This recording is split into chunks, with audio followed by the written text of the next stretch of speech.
ये क्या माँ, तुमने तो कहा था कि आज तो मेरे लिए समोसे बनाओगी, लेकिन ये तो दलिया है। कहा तो था, पर बेटा आज नहीं बना पाई। बस थोड़े दिन ठहर जा, जैसे ही काम से एक दिन की भी छुट्टी मिलेगी मैं तेरे लिए बना दूंगी समोसे। ओफो माँ, ये क्या बात हुई? आज मेरा जन्मदिन है। मैंने सोचा था कि आज मजे से तुम्हारे हाथों के बने समोसे खाऊंगा, लेकिन मेरी तो किस्मत ही खराब है। अपने जन्मदिन पर भी मैं अपने मन की चीज नहीं खा सकता। ओहो, कितना गुस्सा करता है तू। अच्छा ठीक है, रुक अभी यहीं पर। अपने बेटे गोलू से इतना कहकर सुशीला अंदर कमरे में गई और फौरन ही एक 10 रुपए का नोट लेकर बाहर आ गई। उसने वो 10 रुपए का नोट गोलू को देते हुए कहा, अब ले, ये 10 रुपए ले जा और लालू चाचा की दुकान पर जाकर खा ले समोसे। नहीं माँ, मुझे तुम्हारे हाथों से बने समोसे खाने थे। लालू चाचा को समोसे बनाना आता ही कहाँ है? ना तो उनके आलू में वो स्वाद है और ना ही तुम्हारे समोसे जैसा करारापन होता है उनमें। तुम रहने ही दो, जब टाइम मिले तब बना देना मेरे लिए। और इतना कहकर गोलू घर से निकल गया।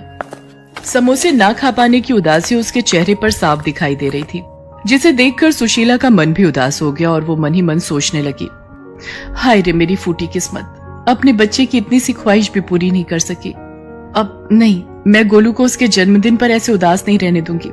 मैं बनाऊंगी उसके लिए उसके मनपसंद समोसे। लेकिन काम पर भी तो जाना है। तो क्या हुआ, रोज तो टाइम से ही जाती हूँ, एक दिन थोड़ा देर से चलू जाऊंगी तो कौन सा आसमान टूट पड़ेगा।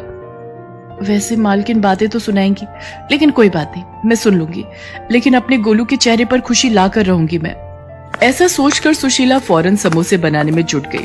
पहले वो बाजार जाकर समोसे बनाने का सामान लाई और फिर उसने फटाफट गर्मा गर्म समोसे बनाकर तैयार कर दिए। कुछ ही देर में गोलू घर वापस आ गया और अपनी माँ सुशीला से बोला, अरे माँ, तुम काम पर नहीं गई अब तक? और ये खुशबू, ये तो माँ तुमने समोसे बना दिए क्या? हाँ बना दिए, आजा खा ले जल्दी से। सुशीला की बात सुनते ही गोलू फटाक से हाथ मुंह धोकर समोसे खाने के लिए बैठ गया।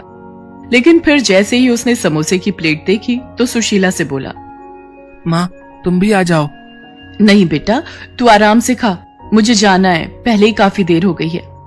अच्छा तो रुको, मैं तुम्हारे लिए समोसे बांध देता हूँ, काम से वक्त निकाल कर खा लेना। इतना कहकर गोलू रसोई की तरफ बढ़ गया, लेकिन उसे रसोई में एक भी समोसा नहीं मिला। और ऐसा इसलिए था क्योंकि सुशीला ने बस 2 ही समोसे बनाए थे, वो भी सिर्फ गोलू के लिए। असल में सुशीला के पास इससे ज्यादा समोसे बनाने के लिए ना तो समय था और ना ही पैसे। और ये बात समझने में गोलू को जरा भी देर नहीं लगी। अच्छा, तो माँ ने अपने लिए समोसे नहीं रखे। अब कोई बात नहीं, बाहर प्लेट में 2 समोसे तो हैं ही, एक माँ को बांध देता हूँ और एक मैं खा लेता हूँ। ऐसा सोचकर गोलू रसोई से बाहर आया, लेकिन तब तक सुशीला काम के लिए जा चुकी थी। गोलू के लिए समोसे बनाने की हड़बड़ी में सुशीला ने खुद कुछ भी नहीं खाया था और वो भूखी प्यासी दौड़ती हुई काम पर पहुंची, जहां उसकी मालकिन नलिनी गुस्से से उबल रही थी। नमस्ते मेम साहब, माफ कीजिए, आज थोड़ी देर हो गई। वो आज मेरे बेटे का जन्मदिन है। सुबह सुबह समोसे खाने की जिद पकड़कर बैठ गया तो मैं बस। देख सुशीला, मैंने तुझे काम पर रखने से पहले ही बता दिया था कि मेरे साथ ये देर से आने की नौटंकी नहीं चलेगी। तुझे पता है ना कि साहब को सुबह सुबह ही काम पर जाना होता है। आज तेरी वजह से उन्हें सिर्फ दूध और फल खाकर ऑफिस जाना पड़ा। और बंटी, वो बेचारा भी बस फ्रूट्स लेकर ही गया है टिफिन में। बस आज के लिए माफ कर दीजिए मेम साहब, दोबारा आपको शिकायत का मौका नहीं मिलेगा। हाँ, दोबारा ऐसा नहीं होगा, क्योंकि मैं तुझे दोबारा ऐसी गलती करने का मौका ही नहीं दूंगी। मैंने अपनी फ्रेंड को बोलकर नई मेड का इंतजाम कर लिया है, वो अभी थोड़ी देर में आती ही होगी। एक बार उससे बात फाइनल हो जाए फिर तुझे काम पर आने की कोई जरूरत नहीं है। नहीं मेम साहब, ऐसा मत कीजिए, मेरी हालत तो आप जानती ही हैं। मेरे पति नहीं है, बस एक यही काम है जिसके सहारे मैं अपने बच्चे को पाल रही हूँ। अगर ये काम भी छूट गया तो बड़ी मुसीबत हो जाएगी मेम साहब। रहने दे, तुम छोटे लोगों के ये सारे हथकंडे ना मैं अच्छे से जानती हूँ। वैसे तो बड़ा गरीब होने का नाटक करती है, लेकिन अपने बेटे की इच्छाएं पूरी करने के लिए खूब पैसे हैं तेरे पास। सुबह सुबह समोसे तल कर आ रही है और कहती है कि गरीब है। चल अब यहाँ खड़ी होकर और मेरा टाइम वेस्ट मत कर, जाकर काम निपटा। मैं उस नई मेड से बात करके बताती हूँ कि तुझे कब तक काम पर आना है। सुशीला नलिनी के सामने गिड़गिड़ाती रही, लेकिन नलिनी को उस पर तरस नहीं आया।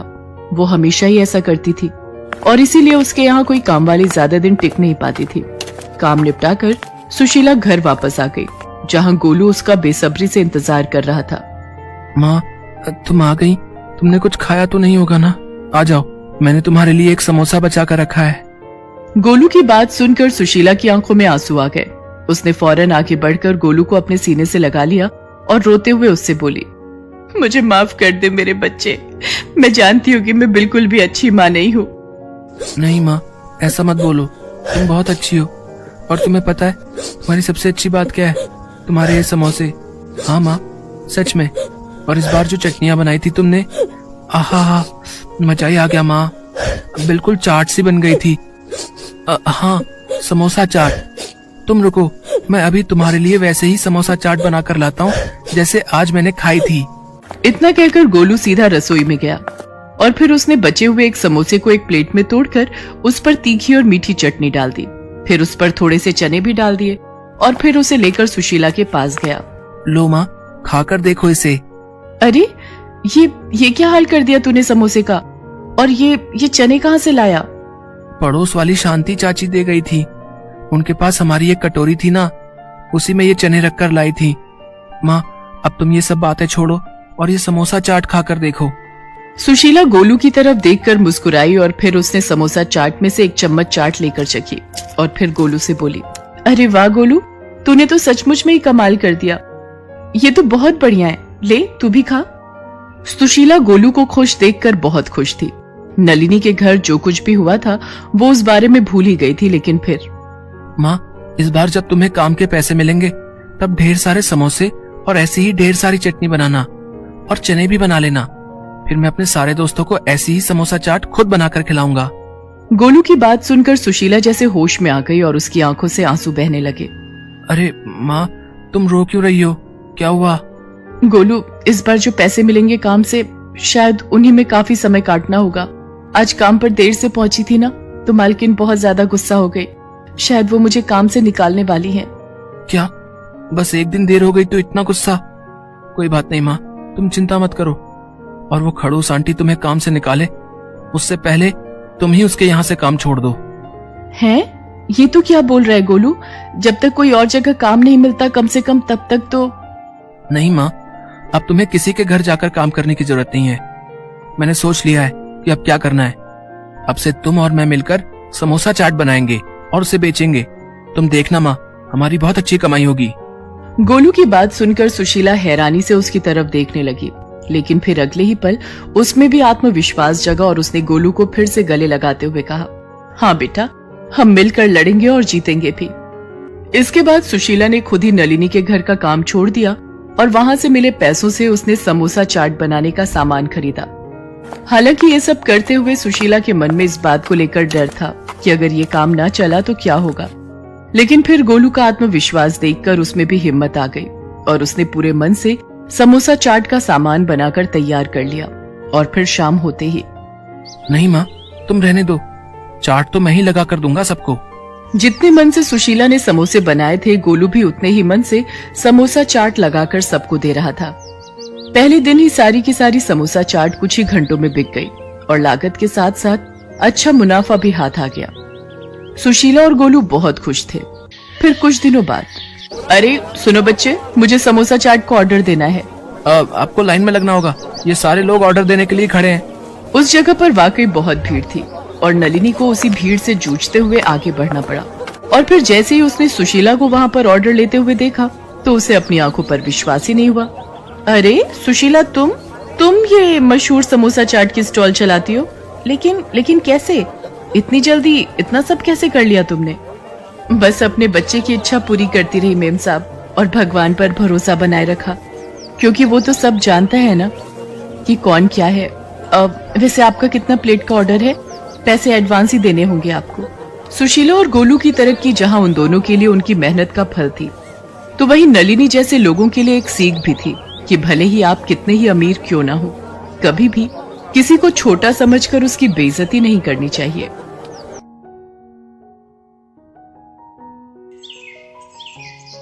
सरला के पति ने गांव में सरला और गोद की बच्ची को बेसहारा छोड़कर दूसरी शादी कर ली और गांव छोड़कर चला गया। सरला का गांव में भी कोई नहीं था, पर शहर में उसकी मौसी रहती थी, इसलिए सरला उनके पास शहर आ गई। ये ले, बोतल में दूध भर दिया है। अब तू तो जानती है सरला, महंगाई इतनी बढ़ गई है, हर चीज के भाव बढ़ गए हैं। अब दूध ही ले लो, 60 रुपए किलो हो गया है। मुझे गलत मत समझना, मैं इस बोतल के दूध के लिए नहीं बोल रही हूँ, पर वैसे भी पति छोड़कर दूसरी के साथ भाग जाए तो औरत की जिंदगी नरक बन जाती है। मौसी, मुझे मौसा जी से कहकर कोई काम दिलवा दो और रहने की थोड़ी जगह दे दो तो मेरा गुजारा हो जाएगा। देख सरला, मेरे भी अपने बेटा बहू परिवार हैं। मैं तुझे यहाँ रहने की हामी नहीं भर सकती। बाकी थोड़ी बहुत रोटी सब्जी दूध बांध देती हूँ। तू कहीं जाए तो रास्ते में तेरे काम आएगा। रुक, मैं रसोई से लेकर आती हूँ। सरला जब मौसी का व्यवहार देखती है तो चुपचाप वहां से उठकर चली जाती है। अरे ये कहाँ गई? चलो अच्छा है, बला टली, खुद ही चली गई। अब मैं कहाँ जाऊं, क्या करूं? या तो वापस गांव चली जाती हूँ, पर टिकट के पैसे भी तो नहीं है। मुझे कोई काम ढूंढना होगा। भैया, कोई काम मिलेगा? कुछ भी? अरे नहीं है कोई काम वाम, चल जा यहाँ से। यहाँ तो कोई भी काम नहीं दे रहा। हे प्रभु, मुझ गरीब की सहायता करो।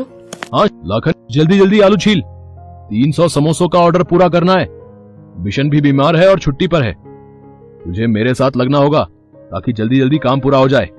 भैया जी, कोई काम मिलेगा? मुझे काम की बहुत जरूरत है। कुछ भी काम मिल जाए आपकी दुकान पर। कोई काम नहीं है, जाओ यहाँ से। अच्छा रुको रुको, समोसे बनाने आते हैं? हाँ भैया जी, हमारे गांव में सब लोग तीज त्योहार पर घर पर ही सारे पकवान बनाते हैं। तो ठीक है, पहले आलू छीलने में लाखन की मदद करो, फिर ये मसाला बनाकर देगा, तुम समोसा भरती जाना, ठीक है? बाकी काम मैं समझा दूंगा। बच्ची को वहां सामने बोरी बिछाकर लिटा दो। सरला हलवाई की दुकान पर समोसे बनाने के काम में लग गई और जैसे जैसे वो हलवाई उसे समझाता, सरला बिल्कुल समझदारी से वो काम करती।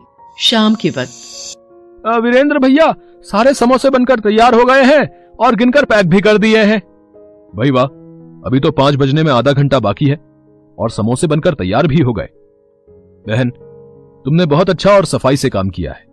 ये लो अपनी मेहनत के 100 रुपए रखो। भैया जी, आज तो आपने काम दे दिया, पर शहर में मुझे कोई नहीं जानता। अगर मेरे लायक कोई और काम भी हो तो बता देना, आपकी बड़ी मेहरबानी होगी। ठीक है बहन, तुम 1-2 दिन में आकर पता कर लेना। हो सका तो मैं तुम्हारी मदद जरूर करूंगा। वीरेंद्र भैया, सामने रेलवे स्टेशन पर कई समोसे बेचने वाले हमसे समोसा लेकर बेचते हैं। क्यों ना इसे भी वही काम दे दिया जाए? इसका भी भला हो जाएगा और आपका भी मुनाफा होगा। हाँ लाखन, ये बहन मेहनती तो दिखाई पड़ती है, साथ ही शरीफ और ईमानदार भी लगती है। उसे वापस बुलाकर ला जरा। भैया जी, आपने बुलाया? हाँ बहन, मैं सोच रहा था कि तुम्हें काम की जरूरत है। तुम्हारे साथ छोटी बच्ची भी है, कहां कहां इसे लेकर भटकोगी। सामने रेलवे स्टेशन पर समोसे बेचने का काम अगर तुम करना चाहो तो तुम मेरे से समोसे लेकर रेलवे स्टेशन पर बेच सकती हो। हाँ भैया जी, मैं ये काम कर सकती हूँ। अब मुझे अपनी बच्ची को पालने के लिए मेहनत करनी ही होगी। तो ठीक है, तुम आज से ही इस काम पर लग जाओ और समोसे बेचने शुरू कर दो। सरला रेलवे प्लेटफॉर्म पर समोसे बेचने लगी। एक हाथ में वो अपनी गुड़िया को उठाए सुबह से शाम तक समोसे बेचती थी और शाम को वीरेंद्र को पूरी ईमानदारी से हिसाब देती थी। भैया जी, ये आज का हिसाब एक बार गिन लेते। सरला बहन, मुझे तुम्हारी ईमानदारी पर पूरा भरोसा है। तुम पिछले 3 महीने से रेलवे स्टेशन पर सुबह से शाम तक मेहनत करके समोसे बेचती हो और टाइम पर शाम के वक्त मेरा पूरा हिसाब करती हो। भैया जी, वो जो कमरा आपने बताया था, मैंने 100 रुपए किराए पर ले लिया है। ठीक किया। फुटपाथ पर छोटे बच्चे के साथ इधर उधर भटकने से अच्छा है एक ठिकाना तो मिला तुम्हें। सरला इसी तरह एक दिन रेलवे प्लेटफॉर्म पर समोसे बेच रही थी। समोसे ले लो, समोसे, गरम गरम समोसे ले लो। ओ बेटा, हाथ अंदर करके बैठो, गाड़ी चल पड़ी है। ओ चोरनी, मेरे बच्चे को उठाकर भाग रही थी। बच्चा चोर, मैं बाथरूम क्या गई, ये औरत मेरे बच्चे को अकेला देखकर चुराने लगी। नहीं नहीं बहन, वो तो गाड़ी चलने लगी थी तो बच्चे को मैं हाथ अंदर करने के लिए बोल रही थी। क्या हुआ सुधा, ये शोर कैसा? मैं नीचे से पानी की बोतल लेने गया था। अजी, ये चोरनी हमारे बच्चे को बहलाकर अपने साथ ले जा रही थी। सरला, गुड़िया के बापू। अरे छोड़ो ना सुधा, ट्रेन चलने वाली है। चलो गुस्सा मत करो, जाने दो, बैठ जाओ। चोरनी कहीं की। अपने पति को किसी और औरत के साथ देखकर सरला की आंखें भीग गई, पर वो खून का घूंट पीकर गाड़ी से नीचे उतर गई। गाड़ी ने रफ्तार पकड़ी और सरला मीलों दूर तक गाड़ी को जाते देखती रही और वापस दुकान पर आ गई। लाखन, ये कौन है जो वीरेंद्र भैया को हिसाब के पैसे दे रही है? अरे ये सरला है, तू जब छुट्टी पर था तो तेरे पीछे वीरेंद्र भैया ने इसे काम दिया है। बेचारी गरीब सारा दिन प्लेटफॉर्म पर समोसे बेचती है। अच्छा, तो ये बात है। चलो बढ़िया है। बिशन, वो तुझे मैंने शादी वाले घर का पता लिखवाया था, ये मिठाई के डिब्बे वहां भिजवाने हैं। अच्छा सरला बहन, जिनके आज यहां शादी का कीर्तन है, वो लोग मुझे अच्छे से जानते हैं। उन्हें शादी के छोटे मोटे काम के लिए एक औरत चाहिए। तुम चाहो तो चली जाओ, तुम्हारे पैसे बन जाएंगे। बिशन जा रहा है, वो तुम्हें वहीं छोड़ देगा। ठीक है भैया जी, मैं चली जाती हूँ। सरला बिशन के साथ शादी वाले घर में चली जाती है। जी, ये वीरेंद्र भैया ने मिठाई के डिब्बे भिजवाए हैं और ये सरला है। आपको घर के कामों के लिए एक औरत की जरूरत थी तो वीरेंद्र भैया ने इसे भेजा है। अच्छा, मिठाई के डिब्बे ही अंदर रख दो और सरला तुम रसोई में चली जाओ, वहां नाश्ते की प्लेटें रखी हैं, मेहमानों के आगे लगानी है। बिशन मिठाई के डिब्बे मेज पर रखते हुए वहां पर एक घड़ी देख लेता है और चोरी की नीयत बना लेता है। ये घड़ी तो बहुत सुंदर है, किसी को क्या पता चलेगा। चुपचाप जेब में डाल लेता हूं। अच्छा मालकिन जी, मैंने मिठाई के डिब्बे अंदर रख दिए हैं। सरला अपने आप घर चली जाएगी, मैं चलता हूं। थोड़ी देर बाद, मम्मी, मेरी महंगी वाली ब्रांडेड वॉच नहीं मिल रही। मैंने यही मेज पर रखी थी कि तैयार होकर पहनूंगा। तुम्हारी घड़ी ऐसे कहां जा सकती है? हम सब तो घर के ही हैं, अभी मेहमान भी नहीं आए हैं। देखो इधर उधर ही कहीं रखी होगी, मिल जाएगी। मम्मी, मैंने पूरे घर में देख लिया, कहीं भी नहीं है घड़ी। ये औरत आज ही काम पर आई है, कहीं इसी ने तो नहीं चुरा ली? इधर आ, सच सच बोल, घड़ी तू नहीं चुराई है ना? नहीं, मैंने कोई घड़ी नहीं चुराई, मैं चोर नहीं हूँ। मेरी गुड़िया के सिर पर हाथ रखकर मैं कसम खाती हूँ, मैंने चोरी नहीं की। अरे तुम लोग झूठ बोलने के लिए अपने बच्चों की भी झूठी कसम खा लेते हो। बेटा, पुलिस को बुला, तभी ये सच बोलेगी। सरला रोने लगती है तभी। रुक जाइए, असली मुजरिम सरला बहन नहीं, ये बिशन है। इसी ने आपके घर से घड़ी चुराई है, इसलिए मैं इसे खुद पकड़ कर लाया हूं। आपके घर मिठाई के डिब्बे रखकर जब ये दुकान पहुंचा। बिशन, तेरे हाथ में इतनी महंगी घड़ी कैसे आई? जब तू मिठाई के डिब्बे देना गया था तब तो तेरे हाथ में घड़ी नहीं थी। अरे तू क्यों इतनी जासूसी कर रहा है? अपने काम से काम रख। लाखन सही कह रहा है बिशन, ये घड़ी तुम्हारे पास कहां से आई, सच सच बताओ। कहां से आई मतलब? वीरेंद्र भैया, मैं घड़ी खरीद भी तो सकता हूं। लाखन, इतनी महंगी घड़ी तुम इतनी आसानी से नहीं खरीद सकते। ये घड़ी कम से कम 50,000 रुपए की है। सीधी तरह बता दो कि तुमने ये घड़ी कहां से चुराई है, वरना मैं पुलिस को बुला लूंगा। और फिर बिशन ने सच बोल दिया और मैं इसे यहां ले आया। सरला बहन चोर नहीं है। मैं सरला बहन को पिछले कई महीनों से जानता हूं। माफ करना बेटी, मेरे से गलती हो गई। मैंने बिना सोचे समझे तुम्हारे ऊपर चोरी का इल्जाम लगा दिया। कोई बात नहीं मालकिन, आपकी घड़ी मिल गई, मुझे ये सुकून है। वीरेंद्र भैया, आज आपने मेरे ऊपर चोरी का इल्जाम लगने से मुझे बचा लिया। अगर आप ना होते तो। वीरेंद्र जी, अगर ये वाकई में मेहनती है तो क्यों ना ये हमारे घर पर ही काम पर लग जाए, मैं इसे अच्छी पगार दूंगी। ये तो सरला बहन के लिए बहुत ही खुशी की बात है। सरला बहन, तुम यहां काम करके अपनी गुड़िया की देखभाल और अच्छे से कर पाओगी। वीरेंद्र बिशन को पुलिस के हवाले कर देता है और सरला उसी घर में काम पर लग जाती है और अपनी बच्ची की देखभाल करते हुए दिन गुजारने लगती है।